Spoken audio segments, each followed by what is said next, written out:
Talking stress and anxiety, here's a question for you.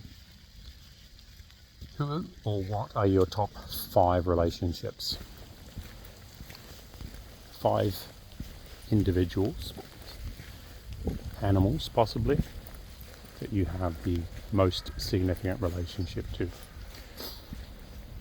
There's a great book called The Relationship Handbook. It's written by George Pransky, who's an author and therapist. George Pransky bases a lot of his work on the theories put forward by Sydney Banks. Sydney Banks was, I'll get there honest. Sydney Banks was a Scottish welder who was living, I think, working in the United States. And he was out for a walk with his friends one day, and they were having a gentle competition about who was the most neurotic, each taking it in turns to list who felt their neuroticism topped everybody else's.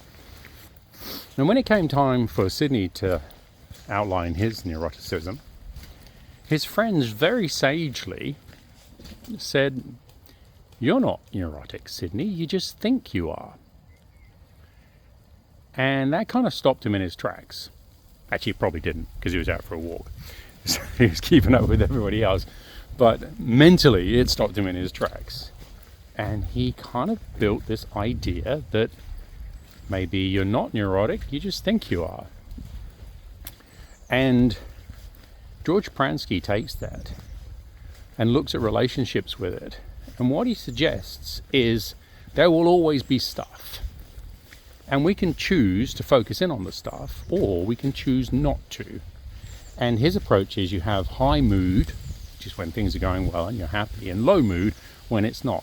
When you are low mood, I would imagine those 5 relationships that you mentally listed when we started today, you could find something in all of them that would take them all down. And as you go down, then you could find more, and you could probably go for more than 5 people and more than one thing per person. When you're having a good day, it's all sunshine and light, and you exude love, trust, and respect. And what Sydney and George and Michael Neal as well, he's of the same thinking, suggest is that your moods and thoughts spiral around each other, and as a rule, don't make any major life decisions when you're low mood. So you're going, oh, but they always do this and they always do that. Do they always? Or is it just that you're noticing it today? So how's that linked back to stress and anxiety? Chances are stress and anxiety impacts you more when you are low mood, low energy. And that could actually be, we've talked about this before, physiological energy. Did you sleep well? Have you eaten well? Are you well hydrated? Have you done some movement recently?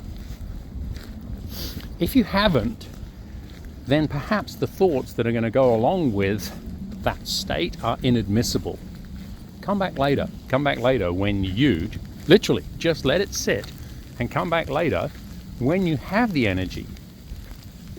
Does the thing that was making you stressed and anxious have the same impact now that you are better able, better resourced?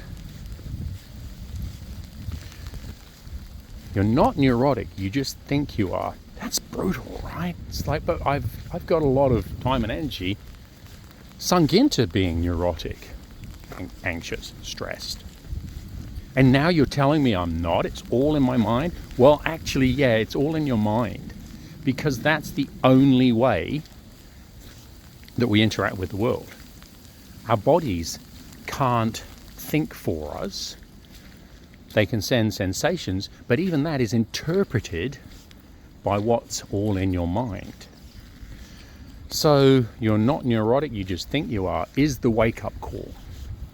It's not a particularly gentle one, but it might just be the jolt that you need to understand that you feel stress and anxiety when you are in a particular state. And it may take a level of self-awareness or honesty to go, you know what? When I'm insert thing that you love doing, that you have that state of flow where it all just goes easily and you're in the moment. Are you anxious then? I used to drive a bobsleigh. I would happily drive a bobsleigh again. It's so cool. I was only ever anxious before. When I was in the sled, I was doing. Didn't always go well, don't get me wrong, but when it goes wrong in a bobsleigh, it goes wrong so quickly that there's very little you can do about it. It's not like you're panicking. It's everything's normal. Oh, weird, I'm on my head. So the anxiety would be around knowing that that was a possibility, but when I was doing it, I didn't have it. You're not neurotic, you just think you are.